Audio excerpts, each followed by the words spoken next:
ஒரு கேள்வி கேட்கலாமா? சிலுவையில் தொங்கிக் கொண்டிருந்தபோது இயேசு ஏன் அந்த ஒரு வார்த்தைய சொன்னார் தெரியுமா? என் தேவனே, ஏன் என்னை கைவிட்டீர்?" அந்த நேரம் எப்படி இருந்துச்சுன்னு கற்பனை பண்ணி பாருங்க.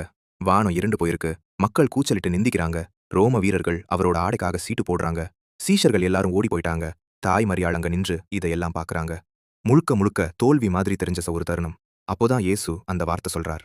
"என் தேவனே, ஏன் என்னை கைவிட்டீர்?" இத கேட்டவுடன் பலர் என்ன நினைக்கிறாங்க தெரியுமா? இயேசு நம்பிக்கையை இழந்துட்டாரா? அவர கடவுள் உண்மையிலேயே கைவிட்டாரா? ஆனா இங்க ஒரு ஆழமான உண்மை இருக்கு. இயேசு அங்க வேதனையால கத்தல.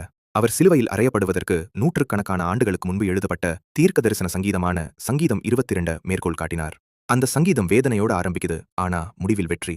அந்த நிமிஷத்துல என்ன நடந்துச்சுன்னா, இயேசு நம்ம எல்லாரோட பாவத்தையும் முழுக்க முழுக்க சுமந்துகிட்டு இருந்தார். பிதாவோட பிரிவு என்றே தெரியாதவர் அந்த நொடியில் அந்த இருள உணர்ந்தார். அவர் பாவம் செய்ததால இல்ல, நாம செய்த பாவத்துக்காக. அவர குத்திய ஆணிகள் மட்டும் இல்ல, அவர உடைத்தது அந்த ஆன்மீக இருள், அந்த பிரிவு. 2 கொரிந்தியர் 5:21 சொல்றது, "பாவம் அறியாதவரை நமக்காக பாவமாக்கினார்." அதாவது குற்றமற்றவர் குற்றவாளியாகினாரு. நாம விடுதலை ஆகணும்னா ஆனா இங்க தான் கிளைமாக்ஸ்.